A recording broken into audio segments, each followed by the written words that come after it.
우리의 마음과 생각에는 우리가 잘 알지 못하는 사각지대가 있습니다. 소위 블라인드 스팟입니다. 우리가 가지고 있는 소유에 대해서 우리가 좀 압니다. 또 우리의 지식의 수준을 우리가 때로 알 수 있습니다. 또 내가 경험한 경험의 그 축적된 분량까지도 알 수 있습니다. 우리는 그것을 가지고 나를 알 수 있다 하고 생각할 수 있지만 사실 내 지식과 내 소유와 내 경험을 가지고 나를 바라보는 데는 한계가 있습니다. 보지 못하는 그런 사각지대가 있단 말입니다. 자, 저금통장에 있는 통장을 보면서 내가 얼마를 가지고 있는지 그건 알 수 있습니다. 내가 공부한 책의 숫자를 보면서 내가 알고 있는 지식의 수준도 측량할 수 있습니다. 또 내가 경험한 일을 놓고 그래, 이 일은 내가 할 수 있겠다. 그렇게 알 수 있습니다만 지식과 소유와 경험을 가지고 보는 거기에는 한계가 있습니다. 오히려 어찌 보면 관계를 통해서 나를 더 잘 알 수 있습니다. 여러 내가 맺는 관계 속에서 그 사람들로부터 나에게 오는 반응을 통해서 마치 거울을 보듯이 내 자신을 더 잘 볼 수 있다는 얘기입니다. 사각지대를 바로 볼 수 있다는 얘기입니다. 우스운 얘기지만 여러분 혹시 길을 지나갈 때 개가 자꾸만 나를 향해서 짖는다면 여러분 그거 회개해야 됩니다. 개는 알거든요, 수상한 사람을. 그러니까 개가 열심히 나를 향해서 짖는다면 그 개의 심판을 좀 받아들여야 됩니다. 여러분 혹 집에서 화초를 키우십니까? 화초가 잘 자라십니까? 어떤 분은 그저 시들어가는 화분들을 갖다 놔도 잘 싱싱하게 살려내는 분이 있는가 하면 이 싱싱한 거 갖다 놔도 금방 나한테 있으면 시들시들해집니다. 그것도 역시 회개해야 됩니다. 이건 과학적인 이야기니까요. 정말 내가 웃으면서 콧노래를 부르면서 물을 주면 화초가 잘 자랍니다. 이게 얼마나 중요한 얘기입니까? 얼마나 또 심각한 얘기이기도 합니까? 여러분 주변에 있는 사람이 나를 향해서 어떤 반응을 하고 있는가 한번 살펴봐야 됩니다.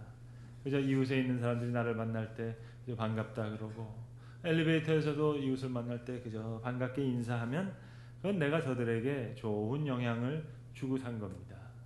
그런데 이거 꼭 마치 엘리베이터에 갇혔는데 이거 평생 싸운 사람 마냥 뒤돌아서고 있다가 인사도 하지 않고 내립니다. 자, 내가 어떻게 대했기에 저가 나를 이렇게 대할까 한번 생각해 봐야 됩니다. 특별히 어린아이를 대할 때는 더욱 그렇습니다. 어린아이들은 다 알아요. 그러니까 아이들이 반가워하는 사람이 있는가 하면 아이들이 가까이 오는 걸 싫어하는 사람이 있습니다.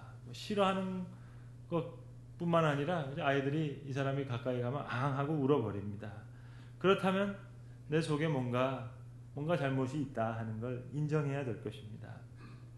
가끔씩 교회에서 할머님 권사님들하고 이야기하다 보면 그 권사님들이 이런 말씀하실 때가 있어요. 목사님, 이 손주들도 말입니다. 옛날에는 그렇게 할미를 따르더니 할미 늙었다고 이제 멀찍이 대합니다. 그런 말씀을 하세요. 그러나 여러분 그렇지 않습니다. 어린이에게는 자기를 사랑하는 할머니가 최고의 미인입니다. 특별한 이유가 없습니다. 단지 자기를 사랑하는 할아버지 할머니가 세상에서의 가장 최고의 미남 미녀로 그렇게 아이들은 압니다. 아이들의 눈에는 그렇게 보입니다. 그러니까 아이들에게는 사람을 읽어낼 수 있는 능력이 있어요. 그래서 아이들은 사람을 탁 보면 압니다. 가까이 오면 압니다.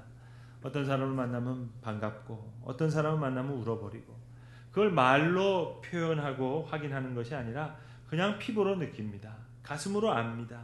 그래서 얼굴만 착 봐도 저가 나를 사랑하는지 아니면 미워하는지 또 어느 정도 좋은 사람인지 나쁜 사람인지까지도 우리 아이들은 다 알 수 있습니다. 오늘 본문에 보시면 예수님께서 한 동리에 들어오셨다는 소식을 듣고 이제 어린이들을 데리고 사람들이 많이 나왔다 하는 겁니다. 제가 목회 중에 하나 알면서도 지금까지 실천하지 못하는 일이 하나 있습니다.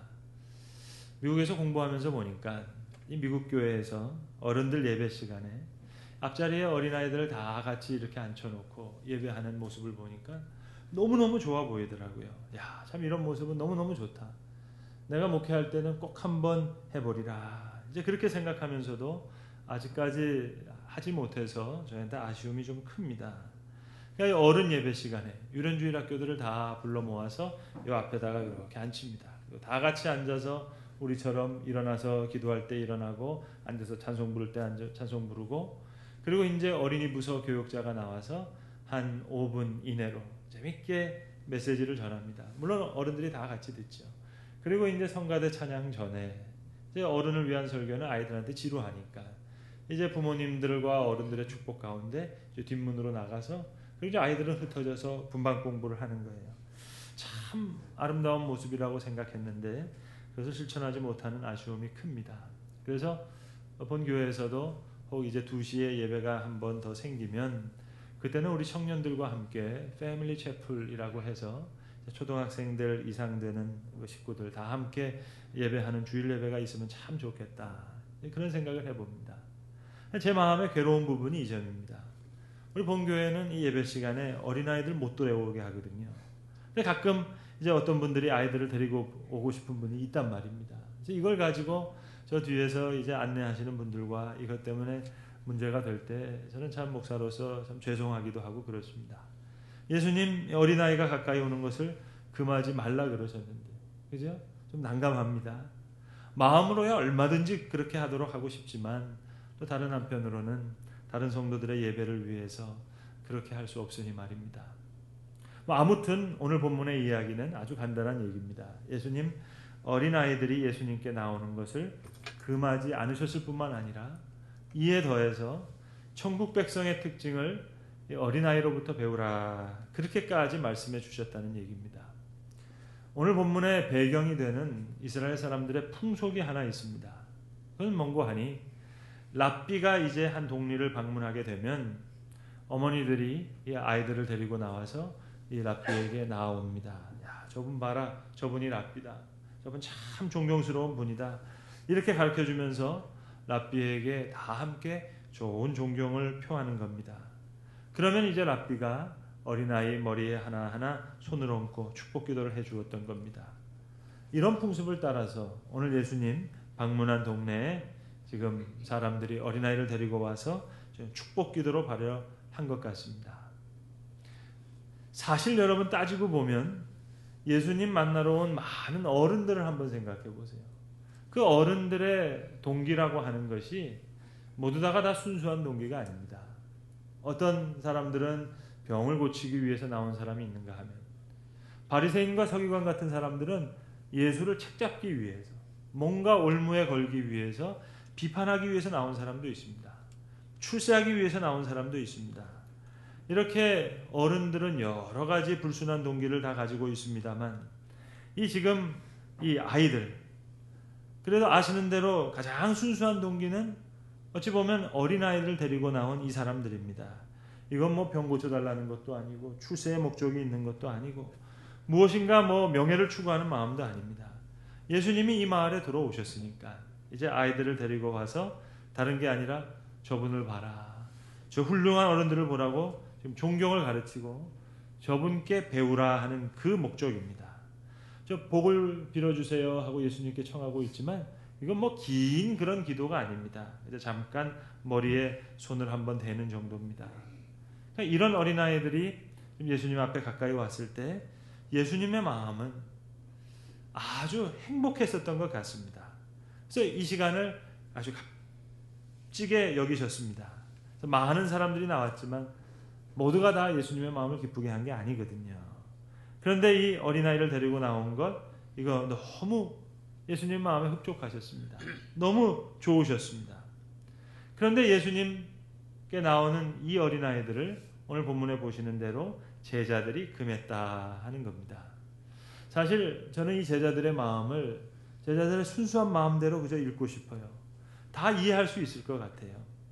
사실 오늘 본문의 이야기들을 이 성경 전후 문맥을 가지고 쭉 읽어보면 오늘 마가복음도 그렇고 마태복음도 그렇고 예수님 지금 이 사건이 있기 불과 얼마 전에 베드로가 주는 그리스도시요 살아계신 하나님의 아들입니다 라는 고백을 했습니다. 근데 성경을 자세히 보시면 그 일로부터 라는 말이 나와요. 그러니까 예수님 그 고백이 있고 난 다음부터는 이제 아주 톤을 바꾸셔서 내가 십자가에 달려 돌아갈 거다. 고난에 대해서, 죽음에 대해서 아주 심각한 이야기를 지금 하고 계십니다. 그러니까 이런 심각한 이야기를 하시니까 제자들은 지금 그 뜻을 다 알아들을 수는 없지만 지금 뭔가 분위기가 그래요. 그러니까 지금 제자들의 마음 편에서는 다소 울적하기도 하고 근심에 매여 있을지도 모르겠습니다. 또 지금 어린아이들이 예수님께 나오니까 예수님을 위하는 마음이었겠죠. 예수님 늘 이렇게 최근 들어서 심각한 얘기를 하시니까 이 말씀에 대해서 좀 홀로 깊이 묵상하실 수 있는 시간을 드려야 되겠다 하는 그런 생각이 있었을 터이고, 또 제자들 마음이 분주해지기도 하고 여러 가지로 지금 갈리고 하다 보니까 또 이 십자가 얘기가 그들에게 기쁨 이야기만은 아니고, 그러니까 복잡하시는 것 예수님 좀 심각하게 생각하시니까 아이들이 가까이 오니까 야야 애들은 가라 이러면서 지금 예수님을 좀 보호해 주시고 싶은 그런 마음이었던 것 같습니다. 그래서 전 이 제자들의 마음을 꾸짖고 싶지 않아요. 충분히 이해가 됩니다. 그런데 오늘 본문을 보시면 예수님은 이 제자들을 꾸짖으셨다 하는 겁니다. 그러니까 예수님의 마음에 지금 숨겨진 무엇인가의 뜻이 있는 겁니다. 그러니까 예수님 단순히 어린아이들을 좋아하셔서 저 어린아이를 안고 싶어서 아이들을 축복하고 싶어서 그래서 꾸짖었던 것이 아니라 여기에 더 귀한 중요한 말씀을 예수님 주시고 싶으셨습니다. 어린아이로부터 오히려 배우라는 거예요. 그러니까 지금 십자가의 복음에 대해서 전하고 있는 것만큼이나 중요한 것이 어린아이와 같은 마음을 가져야 이 복음을 잘 담을 수 있는 믿음의 그릇이 되겠다. 그렇게 하셔서 지금 예수님 이만큼 중요한 말씀으로 천국은 어린아이와 같다 말씀하십니다. 어린아이들로부터 배워라. 어린아이와 같이 유치해지라는 얘기 아닙니다.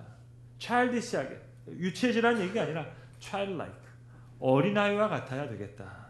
그러니까 예수님 하나님을 향한 우리의 심령이 어린아이와 같아야 되겠다는 이 말씀은 십자가에 대한 말씀만큼 예수님 편에서는 중요한 거예요. 그래서 이 십자가와 부활에 대한 복음을 계속 전하고 있는데 너희가 어린아이와 같은 믿음의 그릇이 되어야 이 복음을 잘 받아들일 수 있겠다.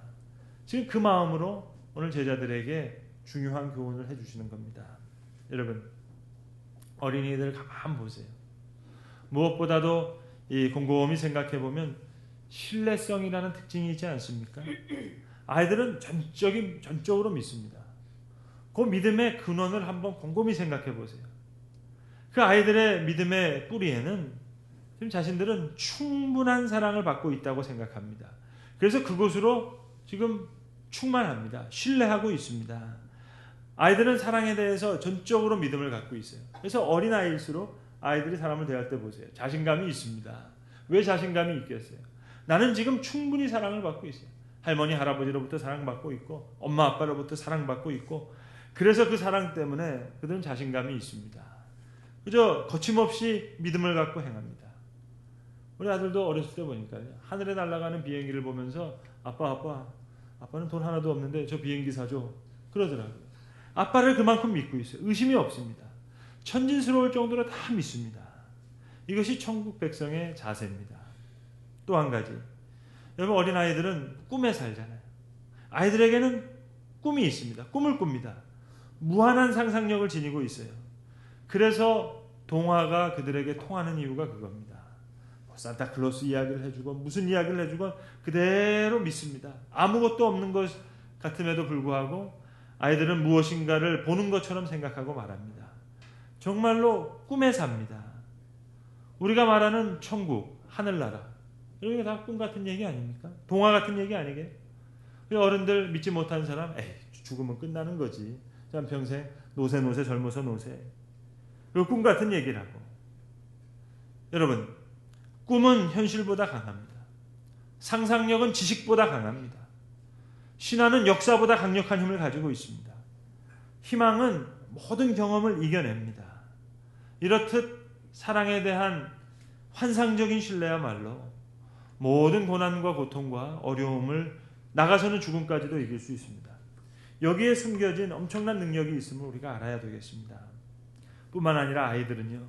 사랑에 삽니다. 사랑에 살고 있어요. 지하철 같은 데 보면 어머니 등에 업혀서 때로는 그 무릎에 쪼그리고 앉아서 불편하게 잠자는 아이들을 보죠. 저 편안히 누워있으면 더 편할 텐데 침대에 누워있지, 그런 생각을 합니다. 엄마 등에 엎여가지고 막 이렇게 몸을 젖히고 자는 아이들 보세요. 되게 불편해 보이는 것 같지만 그 아이들에게는 더없이 편한 겁니다. 아이들은 엄마와 살과 살이 닿잖아요. 그저 사랑을 확인하고야 잘 수 있습니다. 그래서 엄마의 젖을 빨면서 잠이 들고, 또 자다가도 손을 뻗어서 엄마의 젖가슴을 만지고야 엄마의 체온과 사랑을 확인해야만 만족하는 것이, 그게 아이들입니다. 여러분, 우리가 얼마만큼의 하나님의 사랑을 확인하면서 삽니까? 아이들은 절대로 교만하지 않아요. 스스로 선하다고도 생각하지 않아요. 모든 것을 전적으로 사랑하고 믿고 있을 뿐입니다. 이런 믿음 중심의 세계관, 이런 사랑 중심의 세계관, 이것이 아이들입니다. 아이들은 사랑으로 모든 어려움과 문제를 넉넉히 이길 수 있다고 알아요. 그래서 사랑이 없는 한순간, 그 한순간을 참을 수 없는 겁니다. 그런데 사랑이 있으면 그것으로 충분해요. 그것이 어린아이의 마음입니다. 저희 집에 이야기를 드려서 죄송합니다만, 저희 집 아이들이 초등학교 5학년, 3학년, 아직 사춘기가 오지 않았습니다. 그래서 그런지요, 아이들이 아직까지도 엄마 아빠와 자는 것을 되게 좋아합니다. 그래서 저는 이번 어린이날요, 선물 사주느라고 돈 한 푼도 안 썼습니다. 그저 쿠폰 만들어가지고 엄마 아빠랑 5일씩 자는 거, 열흘. 그 아이들 그걸로 충분해 하더라고요. 뭐 언제까지 갈지 모르겠습니다만, 여러분, 그렇게 사랑만으로 충분하다고 생각할 수 있다면 얼마나 좋겠어요. 아이들은 가슴으로 듣고 마음으로 배웁니다. 이론으로 배우는 게 아니에요. 이치를 따지는 게 아니에요. 오직 사랑으로 듣고 사랑으로 배우고 그 안에서 성장할 뿐입니다. 그래서 아이들은 행복한 겁니다. 오늘 예수님, 아이들을 그냥 품에 안고 축복하신 것만이 아니라 하나님의 나라가 이런 자의 것이니라, 그것을 가르쳐 주고 싶으시던 거예요. 천국 백성의 특징을 아이들을 통해서 다시 생각하셨던 겁니다. 이 아이들의 맑은 눈동자 속에서 천국 백성의 모습을 보시고 사랑하는 제자들에게 천국은 이런 자의 것이니라, 그 말씀을 해주고 싶으셨던 거예요. 여러분, 아이들하고 하루 종일 한번 놀아보세요. 정말 많은 걸 배웁니다. 아이들은요, 뭘 오래 기억하지 못합니다. 막 눈물 흘리면서 싸우다가도 또 금방 활짝 웃습니다. 빵긋빵긋 웃습니다. 어떻게 보면 부끄러울 정도예요. 그렇게 울더니 또 좋은 일 생기면 빵긋빵긋 웃습니다. 거기에 비교해서 어른들은 어떻습니까? 어른들은 기쁜 일이 있어도요, 하필 그 순간에도 슬픈 생각하면서 막 울어요. 남들 다 웃는데 잔치집에 가서도 주책 없이 아이고 내 팔자야 하면서 울어요. 남의 집 좋은 일 보면서도 자기 슬픈 일 생각하면서 울고, 또 내 마음속에 있는 원한, 잘못된 기억, 이거 너무 오래 가지고 있습니다. 아이들은 막 울다가도 빵긋빵긋 웃는데 슬픔과 고통 곧 잊어버리고 지금 누리고 있는 기쁨으로 만족하는 거예요. 어른들은 과거에 잘못된 기억, 그거 기억하지 못하는 탓에 오늘 괴로워합니다. 근데 아이들은 그렇지 않아요. 고로 주님 오늘 말씀하십니다. 누구든지 하나님의 나라를 어린아이와 같이 받들지 않는 자는 결단코 그곳에 들어가지 못하리라. 사랑과 정열의 시인이라고 하는 하이네가 있었는데, 그 하이네라고 하는 시인은 그 자기 스스로에게 아이가 없었습니다. 친자식이 없었습니다. 그런데 하루는 친구들이 그의 가정을 방문했는데 아이들이 집안에 아주 수십 명이나 모여서 온통 난장판이었습니다. 집안이 흔들릴 만큼 그저 와글와글 떠들고 돌아다니는데 친구들이 물었습니다. 자네한테 아이가 없는데 왜 이렇게 아이가 많냐고, 이렇게 요란하게. 그때 하이네가 대답합니다. 이 아이들 동네에서 다 빌려온 아이들이라고. 나는 이렇게 종종 아이들을 데리고 파티도 하고 음식을 만들어서 아이들 먹이고 같이 놀고 그렇게 한다고. 어째서? 그 친구들이 묻습니다. 그때 하이네가 대답하는 얘기예요. 저들과 만나는 동안에 떠드는 저 소리를 들으면서도 나는 그때야 비로소 내 시상이 열린다고, 미래가 열리고 환한 빛을 보게 된다고. 언젠가 한번 카톨릭의 신부님들이 우리 광 목사님을 찾아와서 설교학을 좀 가르쳐달라고 부탁을 했다는 겁니다. 그래서 광 목사님이 이 카톨릭 신부님들 세미나에 가셔서 설교학 강의를 1시간 하셨다는 거예요. 그리고 나서 이제 이 점심 식사를 드시는데 이 신부님들이 다시 물어보시는 겁니다. 목사님, 설교학 지금 우리가 배웠는데 가만 보니까 개신교 목사님들은 그래도 비교적 설교를 잘하시는 것 같은데 솔직히 말해서 우리 가톨릭의 신부들은 설교를 잘 못합니다. 설교 잘하는 비결이 뭡니까? 지금 1년 1시간 동안 좀 열심히 강의하셨는데 또 물어보시더라는 거예요. 그래서 지금 다 얘기했는데 물어보시길래 글쎄 사실은 제가 강의 중에 말씀 안 드린 비결이 하나 있긴 있지요. 그런데 아마 좀 배우시기가 어려울 겁니다. 그러니까 이 신부님들이 눈이 동그래가지고 뭔데요? 얘기해 주세요. 설교 잘하는 일이라면 그거 뭐 해야죠.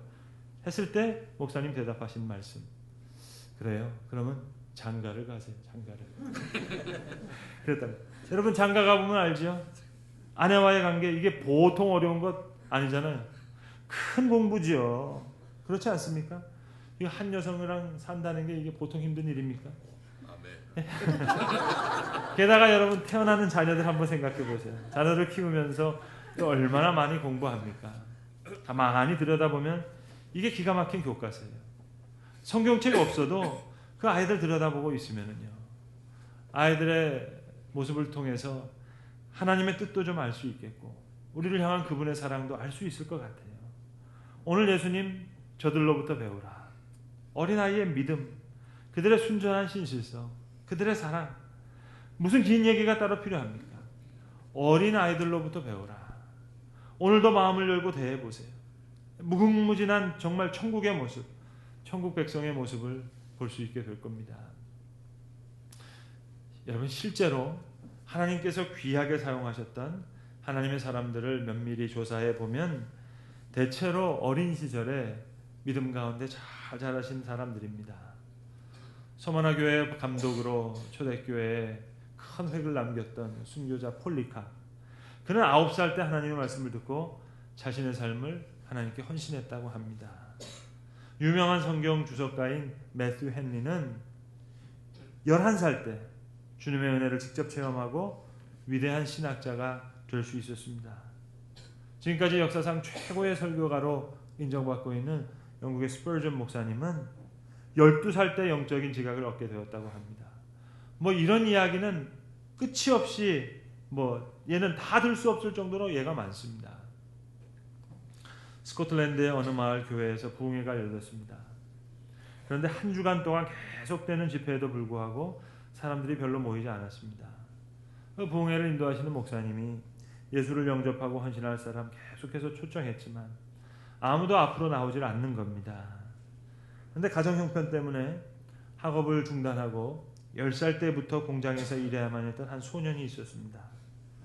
부흥의 마지막 날, 이 한 작은 소년이 앞으로 나왔습니다. 목사님은 사실 부흥의 기간 동안 예수를 영접하고 헌신한 사람이 겨우 한 명밖에 없다는 사실이 무척 실망스러웠습니다.